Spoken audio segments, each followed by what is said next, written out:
Hello everyone! Ang video natin sa ngayon ay kung paano ma-fully verify ang ating GCash account. Kapag naka-fully verified ang ating GCash account ay ma-access natin ang lahat ng services sa GCash. Kagaya ng GCash Visa Card, bank transfer, online payments, and many more. Ang kailangan lang naman natin dito ay isang valid government ID at selfie. By the way guys, kung bago ka lang dito sa channel at gusto nyo pa po ng mga tutorial videos na kagaya nito, hit like and subscribe button.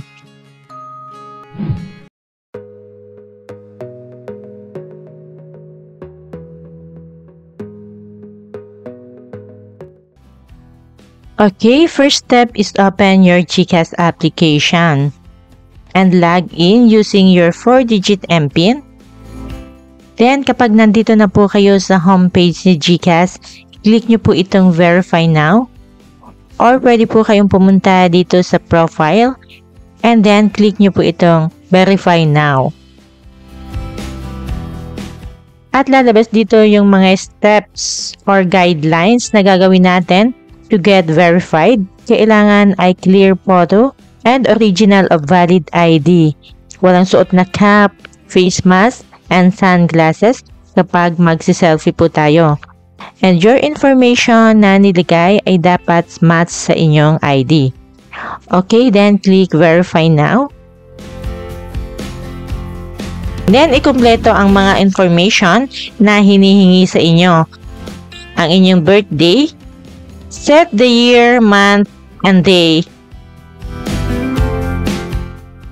Dito naman ay nagtatanong kung ikaw ay Filipino.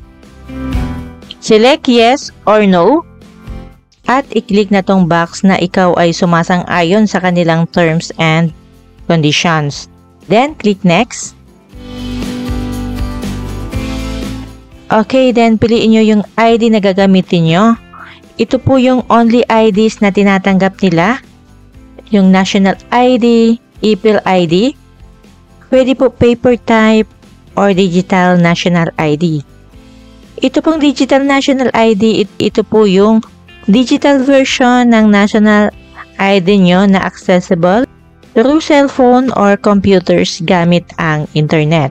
And then driver's license, UMID, postal ID, passport, SSS ID, PRC ID, and Pag-ibig ID. Okay, piliin ko po itong national ID card.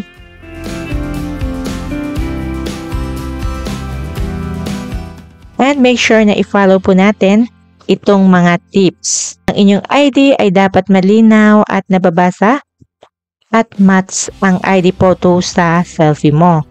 Then, take photo of your real ID at hindi po photocopy. At dapat ay kumpleto lahat ang personal information na nasa ID. Okay, click na natin tong confirm. Then, take an ID photo. Scan the front side and the back side of your ID. Next is scan your face or selfie. Magsuot ng maayos na kasuotan. Wala dapat suot na cap, mask, or glasses. At alisin ang anumang nakatakip sa iyong mukha. Ilagay ang iyong face within the frame and your face will be automatically scanned. Okay, kung ikaw po ay handa na, i-click na tong next. And please blink to scan your face. Okay, next is fill information. At ang ilalagay niyo pong information should match your ID. At dapat kompleto at tama yung spelling. And then, click natin tong OK. At dito naman po ay automatic na po na pumasok yung mga personal information na nandun na sa ginamit natin na ID.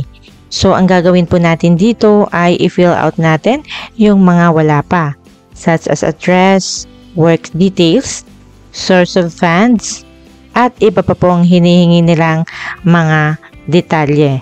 At kapag tapos na po natin lagyan yung lahat ng mga hinihinging detalye, ay i-click na tong next. Then, review your information. Make sure po na tama ang iyong mga detalye At kapag sure ka na, ay i-click na tong confirm. At nagawa ko na po lahat ng steps. At maghihintay na lang po ako ng 3 days. At makakatanggap daw po ako ng SMS kapag ako po ay fully verified na. Okay, so after 35 minutes lang ay nakatanggap na po ako ng SMS from GCash. Ang sabi dito ay ang aking account has been fully verified at may natanggap na din po ako na 40 pesos load vouchers. At kapag inopen ko naman ang aking GCash account, ay may makikita ng fully verified badge sa baba ng aking name and mobile number. At ito yung 40 pesos load voucher from GCash. Okay, so ganun lang po kadali mag-fully verified ng GCash account. And sana po ay nakatulong po itong video sa inyo. At kung natulungan po kayo at gusto nyo pa po ng mga tutorial videos na kagaya nito, hit like and subscribe button. Okay, thank you for watching.